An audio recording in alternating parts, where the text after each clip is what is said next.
Subscribe to our YouTube channel and press the bell icon to get the latest updates.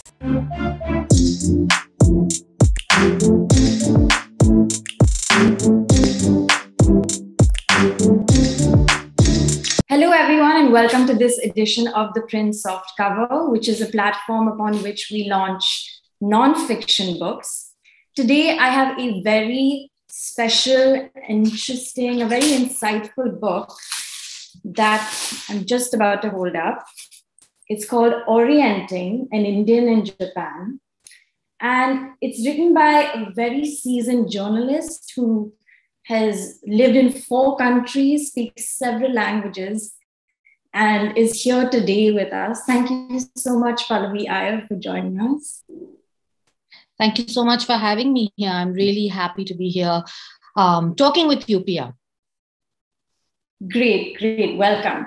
So just a short introduction. Pallavi has been the Indonesia correspondent for The Hindu, the China bureau chief for The Hindu, even the Europe correspondent for Business Standard. And today we'll be unpacking her book. Of course, they say never judge a book by its cover, but we have to take a second to look at this beautiful, beautiful cover. It's beautiful, isn't it? Yeah. It's vibrant. It's really intricate as well. And I believe the illustrator is a New Delhi-based artist called Devangana Das. So, of course, let's dive straight into the book, which really tells a captivating story, your story, and your family's story of living in Tokyo from the summer of 2016 right up until August 2020, which is smack dab in the middle of the pandemic. Right. Correct. And I have to say it's a really beautiful book because it's interspersed with haikus. It's interspersed with pictures. So you really feel like you're there in the city with the author. And it really goes beyond the beyond just Buddhism and Bollywood, which is sort of the common Indo-Japanese linkages when we think of, India and Japan. So my first question, Pallavi, is, in this book, you talk about some of the beautiful parts of Japanese culture. The concept of Zen. There's a high public trust. But there are also parts which are kind of dim, which is also like, it's a rat race in a city like Tokyo. There's death by work. There's also a stigma, about mental illness and mental health. So would you call this a cultural contradiction? I think being an Indian makes us quite comfortable with living with contradictions. Because in a country like India, for example, almost anything that you say about the country is both true and untrue at the same time. And I found that as an Indian foreign correspondent living all around the world, when people would ask me a very simple question about India, like, does caste still exist? Or why, India's so beautiful, and the lovely palaces of Rajasthan. I always felt that there was a but, when you sort of give an answer, there's a but that comes after it. And more I realized that that's not only true about India, but about most parts of the world. It's about, how societies are. Societies are many things at the same time. And Japan is no exception to this. There will always be positive and negative aspects of any society, any culture. And certainly, I think in Japan, these end up coming on, these are quite distinct. I mean, I think the sort of range between the utopic aspects and the dystopic aspects are quite clear. And so absolutely, there are aspects that make Japan paradise on earth. And then there are aspects that make it very dystopic, a difficult, dark place as well. And in the book, I try to cover all of these, from the sort of wonderful safety, the cleanliness, the politeness, the respect for other people that you find on the one hand, and the sort of racism and, like you said, the rat race, the extremely, in any society where sort of obligations weigh on you to the extent that they do in Japan rather than rights, it creates a lot of sort of mental issues for people as well. So Japan is very much a sort of in-between place. It is in between Europe. It is in between Asia. It's quite liminal. You see that in many ways. It is both very developed in some ways, but also underdeveloped in others. And absolutely, I'm glad that you picked up on that aspect, because it's something I try to bring out in the book, the entire rainbow of nuances that I think the country deserves. Right. So another thing that I did pick up on while reading the book is this palpable sense in the Japanese community. There's a palpable antagonism towards the Chinese. And, there's this tug of war continually, whether it's cultural, whether it's political, whether it's historical, whether it's current events. So could you just tell me what your experience, as a foreigner experiencing that and seeing it so explicitly, to the point where, in one part of the book, you say your favorite Japanese dish is ramen, but you'd never admit that in Japan because ramen has Chinese roots. Absolutely. I think Japan has a slight identity problem. And if you try to sort of excavate the roots of that problem, I think it comes from the fact that it's indebted so strongly to China culturally. Almost everything Japanese aesthetically, in terms of its religion, in terms of its social norms, came at some point or the other from China. This applies, of course, to Buddhism, which originated in India, but then was mediated through China and Korea and traveled into Japan. The writing system in Japan, the language essentially is very indebted to China, and then all the sort of great inventions as well. Japan is very influenced by Zen Buddhism, and Zen Buddhism really developed in China. But then at the same time, we saw in the late 20th century, Japan sort of outstripping China on many parameters of development.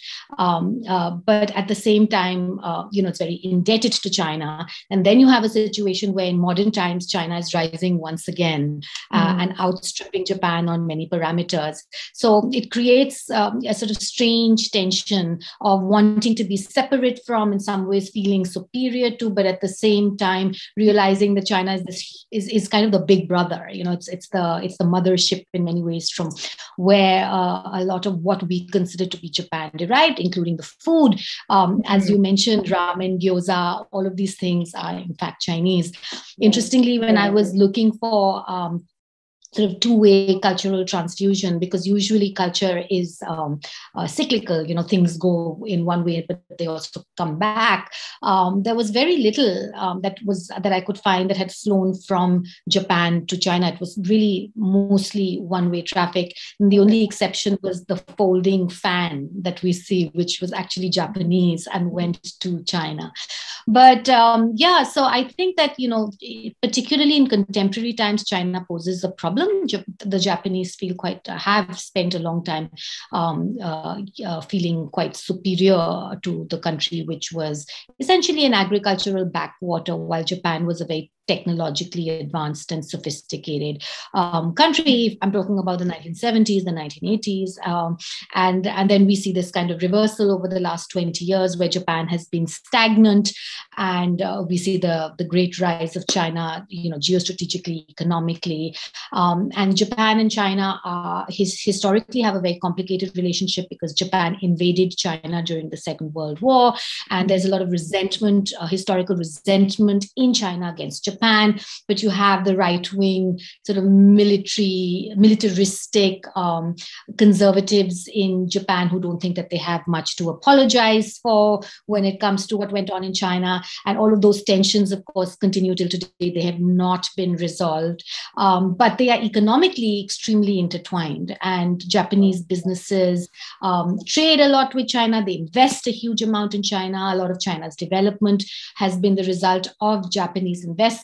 And it's difficult for Japan to diversify out of China. But all of this creates a kind of duality in its attitude, where on the one hand it needs China. Chinese tourists, for example, are a huge source of revenue for Japan. But then, of course, when they do come to Japan, often local Japanese treat them with a certain amount of condescension because they're not seen as sophisticated enough and as sort of loud and uncouth. But, there is a certain amount of irony in this, because if you look back at the 1980s, when you had package groups of Japanese tourists first taking to the rest of the world, and when they traveled in Europe and Western countries, they were also seen as sort of strange and uncouth. And a lot of the charges that today the Japanese might level against the Chinese, we have seen being leveled against the Japanese in a European context. But they also sort of tend to blame. The racism against the Chinese can be quite overt. There are, for example, hotels and restaurants that will not accept bookings from Chinese tour groups. And the reason that's given is that they don't know Japanese etiquette. They don't know how to behave properly. They will disturb the tranquility of the environment. But I find that quite problematic personally, because it seeps so deep into the culture to the point where the entire community, like a very small part of the community, I think it was a Pew Research survey in 2016 that found only 11% of the Japanese population have a favorable opinion about China. And of course, it's vice versa. Even the Chinese, only 14% have a favorable opinion. So it really runs deep, I think, is the bottom line. Yeah. There's a lot of historical animosity that's unresolved. Mm-hmm. And then that's compounded by sort of the changing geopolitical landscape, which is seeing China emerge as more powerful, whereas Japan sort of sees its rightful place as the leader of Asia in many ways. And then there's also the sort of economic dependence on China and the cultural debt to China, all of which complicate that bilateral relationship at the sort of popular cultural level. You have like an unresolved past with regard to World War II and what subsequently happened. Then you also have an unresolved past and complicated present. Yes. A complicated present, especially because of the territorial conflicts and, anyways. And even if you further go back to the past, Japan has spent a considerable amount of time trying to discover its own identity independent of China. What are we? We're not just an extension of China. So, if you look at the 16th, 17th centuries and before that as well, there was a sort of casting about for trying to find things that were authentically Japanese rather than things that had been imported from China, developing aesthetics, for example, that was separate from the aesthetics that had been handed down from China. And so the whole sensibility of wabi-sabi, which is the kind of rustic, unshapen, misshapen, asymmetrical, was seen as very Japanese, as opposed to sort of the grand, beautiful, perfectly formed Chinese aesthetics. So we have seen a kind of casting about for a sense of identity that is separate from, independent of, and indigenous to Japan for a long time, historically, way predating just the Second World War and the political problems that began then. Great. So my next question is very simple, actually. Most people dedicate their book to, their family, their husband, their children. Why did you dedicate it to Jean-Pierre Lehman, which is the Swiss economist? I'm glad you asked that. Well, that's true. So Jean-Pierre was a mentor to me. He was a great Asianist. He knew China very well. He knew Japan very well. He began his career in Japan and has written several books about it in the 1960s and 70s. I met him when he was a professor at IMD in Lausanne in Switzerland. And I was the Europe correspondent for the Business Standard. I'm talking about 12 years ago. And sometimes you meet people in your life that transform it. And he was one of those people. He read something I wrote about an EU-India trade relation negotiation, and reached out to me. And subsequently, we had 6 years of very engaging friendship, intellectual dialogue. And, I think our visions were very close. As Asianists, we're trying to make connections between different parts of Asia and look at Asia in a sort of comparative framework, something that we believed wasn't done enough. And Jean-Pierre unfortunately passed away in 2017, very unexpectedly, of cancer. And it was a big shock to me because I didn't know he was sick. And 2 weeks before he died, he was discussing my work with me on Japan and giving me advice on Japan. And then I found out that he was very sick during that time, was actually in hospital, hadn't mentioned a word to me, and he passed. And so this was really my way of just appreciation, memory, remembering him, and how special he was, not only to me, but to many people in this world. Thank you for sharing that. That's a beautiful story. So we've got not a lot of time left, so I'm just going to squeeze in another 2 questions. Since we are discussing Japan, we have to talk about what's happening right now. The Olympic Games are going on, despite a lot of local opposition citing COVID concerns. And, in your book, you also talk about how Japan was sort of prepared for the pandemic because of past epidemics, past natural disasters. Face masking was a common habit. But now we're seeing that in the face of the Delta variant, those preparations are failing them. Or would you say that they're failing them? Or? I mean, that's a relative judgment, in the sense that, in Japan, if you look at the numbers, they've been like 1,000, 2,000 cases a day. And if you look at the hospitalization rates, they're much lower than in most parts of the world. So I still think that by most parameters of how COVID has been handled around the world, Japan has actually done a sterling job. And some of it is just because it's a society that's already almost built to withstand a pandemic, I think is the way I put it, given, of course, their long-standing practice of masking, their long-standing practice of social distancing, of not talking loudly in enclosed spaces, all of these ways in which viruses spread. So, they almost had like a unfair advantage just by their own social and cultural norms. That said, the Olympics were obviously going to be something particularly coming now at the time when the Delta variant is spreading, that would lead to increase in numbers, and we're certainly seeing that. I think what's interesting is how little the wishes of the people have really been taken into account in holding the games, because survey after survey has revealed that they're extremely unpopular, and that most Japanese people did not feel that this was the time to be holding the games in the country, that they felt endangered by it and they felt that it was inappropriate. But when it comes to the Olympics, it's big business and there's a lot of international commitments. And if the IOC thinks that they want to go ahead with it, it becomes very difficult for a host country to say no, given all the preparations and the fact that it's not just one country, it's a international event with a lot at stake on it. So I think they've tried to make compromises. There's no spectators that are allowed, and all the Japanese friends I have in Tokyo right now say they haven't spotted a single athlete. They're almost being kept completely separate. They might as well not be having the games there. So there's a basically just of emergency in Tokyo. So exactly, there is. There is.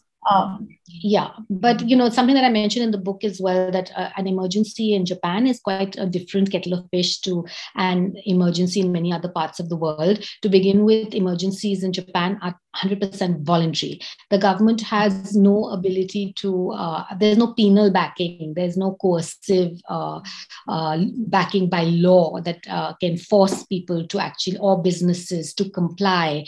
And this is because the Japanese Constitution Constitution actually guarantees civil liberties to the extent where they cannot be curtailed. And so all that the government can do is suggest. When they say there's an emergency, these are suggestions. Businesses should close at 7. People should not go out. But because it is a society that is generally compliant, it works. And one of the worst weapons that the government has in its arsenal is naming and shaming. So that if companies or businesses, for example, do not shut down in accordance to the curfew, then they can publish a list that name those companies. And in Japan, that's kind of, there's enough shame to that be like a stick. That is really the stick that the government wields, rather than jail time or fining or any of those other weapons that we've seen deployed in Europe or India. It's really interesting. So I know you've written another book about your Chinese experience, your experience in China. And I'm yet to pick it up, but I'd love to. It's called Smoke and Mirrors, An Experience of China. Which book did you enjoy writing more? This one or? Smoke and Mirrors was my debut book. Orienting is my latest book, and I've done about 5 books in the middle. Mm-hmm. So it's difficult to compare, and very different stages of life. And also, of course, they're very different countries. So, I guess in some ways, I think somebody had asked me about, to have the places that I've lived in determine the kinds of books I've written about them. And I think that that's really true, because the place very much determines the writing and the experience of it. When I lived in China, for example, my first journalistic reports had been about the 2003 SARS epidemic and the government cover-up that minimized the numbers of those that had been affected. They were essentially political stories. Then when I lived in Brussels, my first pieces were about this long negotiated but going nowhere trade deal between India and the EU. In Japan, they were about kintsugi, which is this archaic form of ceramic repair where the cracks and broken porcelain are filled in with gold. And I think that really underscores how important aesthetics are to understanding and writing about Japan. And I think you will find that aesthetic vein, haikus, flowers, craftsmanship, kintsugi, snaking across every chapter of the book. So in some ways, it's a quieter book. It's a more philosophical book. It sort of reflects also my stage in life. China, on the other hand, was volcanic and exploding with dynamism. And I was there between 2001 and 2009. It's very much about the scale of the country as well, traveling the length and breadth of it. I didn't have children, so I had a different set of concerns as well. But they're just very different. And so in some ways, it's very hard to choose. It's like choosing between your children. Of course, China was special because firstly, I spoke Chinese. It was my first time, my first book. It was my first time living abroad and working as a sort of independent young woman. So Japan is the Japan book is at a more mature stage in life. So in some ways it's more settled, but I also do think that it's more complete in many ways. And I think that what I've learned over the last 20 years of traveling around the world gets reflected in the Japan book. The China book in some ways a little more naive, perhaps. All right. Okay. So I wanted to actually read out one part of the book, if you don't mind. So I think it's page 22, where you say, I was a particularly privileged foreigner with a European husband and a fancy address. For the immigrants who worked lower down the social order in blue-collar jobs, racism was rampant. Could you maybe, expand on this a little more? Maybe were there any friends of yours also who experienced what you just described as well? You mean the racism part or being the privileged part? The racism part and, the experience of well, I have a whole chapter on racism. Chapter 5, I think it's called No Foreigners, Please, We Are Japanese. And I talk about the sort of multiple levels of racism that exist. I think the targets most often are ethnic Chinese and ethnic Japanese. And sometimes it's the worst for these people because they are, I'm talking not about recent immigrants or tourists, but people who are Japanese, who are just ethnically Korean or Chinese, but have possibly lived in Japan for 6, 7 generations for over 100 years and still remain outsiders and still remain sort of the other and foreigners, with a lot of professions closed off to them, housing not being open to them. On the more the kind of racism that people who are more visibly different might face, because the Chinese and the Koreans are often ethnically quite similar looking to the Japanese, but people who are sort of physically more different might face. The most notorious is the gaijin seat on the gaijin means foreigner, and the gaijin seat on the metro. It's like many people report anecdotally having an empty seat between them and all other Japanese people. Even if it's a crowded bus, people would prefer to stand rather than sit next to them. When I've spoken to Japanese about it, they say that they're being polite and giving the foreigner more space, more physical space. Whatever. I mean, I have seen restaurants which have had a sign saying no foreigners allowed. And this is something that is just so appalling. I've never seen this in any other part of the world. Again, the explanation that's given is that we don't speak English, so actually we can't deal with foreigners. Of course, the assumption there is firstly that the foreigners don't speak Japanese, whereas in fact, many foreigners do speak Japanese. And, today we have different kinds of software and translation apps and all of that. Like, surely we should be able to manage with that. So, you have a lot of those kind of more day-to-day quotidian, both subtle and not so subtle aspects of racism. The Japanese always just say that they're not doing it out of malintent, that they're usually doing this for the convenience of the others. But I find that a slightly disingenuous argument, I have to say. On the other hand, I think if you are a foreigner who's reasonably privileged and is living in Japan as an expat, you really do enjoy the best of all worlds. As I talk about in the book, in Japanese can be very onerous. We talked about the dark side of it right at the beginning, the rat race, the intense pressure. As a foreigner, you are out of that net of obligations, and you pretty much have a much freer existence than the average Japanese would. They don't expect you to adhere to all their social norms. And at the same time, you can take advantage of all the many advantages that Japanese society offers, from wonderful travel to great safety, beautiful environment. So, I mean, if you're the right type of foreigner, it can be paradise on earth. But, for those, like I say, lower down the social order, it can also be a very dispiriting experience, because the Japanese do tend to be very clannish and not open to or with a particularly favorable opinion of outsiders. So there is a lot of layers towards an immigrant experience when it comes to an immigrant experience. All right. So last question, which is mostly about governance in Japan. And in one part of the book, you say the only reason Abe, who was Shinzo Abe, the previous prime minister, is remain in power is because of a weak and uninspiring opposition. Does that sound familiar? I was waiting for you to say it. Do you think Yoshihide Suga, who is the current PM, and is from the Liberal Democratic Party as well, do you think he benefited from a similar political environment? Absolutely. I mean, not just Suga or Abe, but the LDP, which is the party that they belong to and has essentially been in power for most of the time since Japan became a democracy, for decades and decades. And we've had very few short pockets when you've had the opposition in power. And they've always been in such disarray that they've collapsed within a year or two. They have this alphabet soup of coalitions. I mean, all of this is very familiar to our audience here in India, right? So, I mean, the LDP is seen, most Japanese people I spoke to had no great love loss for the LDP. They had no great love loss for Abe. In fact, many of people actually found him quite distasteful.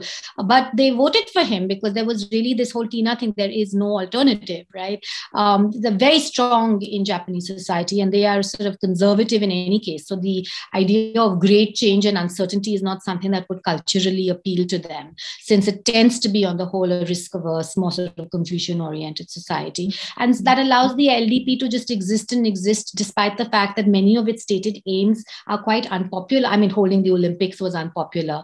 Mr. Abe wanted to change the constitution. That was his number one priority. And polls repeatedly showed that nobody wants to change the constitution, or at least only a small minority want to. So there was always this disjuncture between what the Japanese public actually seemed to want, what the Japanese politicians actually seemed to want to deliver. But at the same time, it's a democracy, and those people were voting for the people that were not really representing them. So it was quite a strange political system where really one more and more thought that Japanese democracy is more of a formal democracy than a substantial democracy. Formal in the sense that people are voted and they get the legitimacy through votes, but not substantial in that, you know, what people really want is being represented at the highest level. Great. Just for our viewers, it's Shinzo Abe, as Pallavi has pointed out, not Abe. And on that note, yes. On that note, we will be wrapping up this softcover interview. Pallavi, thank you so much for taking the time out to unpack. Thank you. Here's the book once again. Yes, even I'll hold it up so we can do it together. Viewers, please do pick this up. I think it's a beautiful book that really is insightful. It's written with a lot of empathy, observation, and at the same time, you know, it tells a story, but it also gives you the whole picture. It's almost like I was there when you lost your wallet in Tokyo. It's like I was there while you were freaking out trying to find it.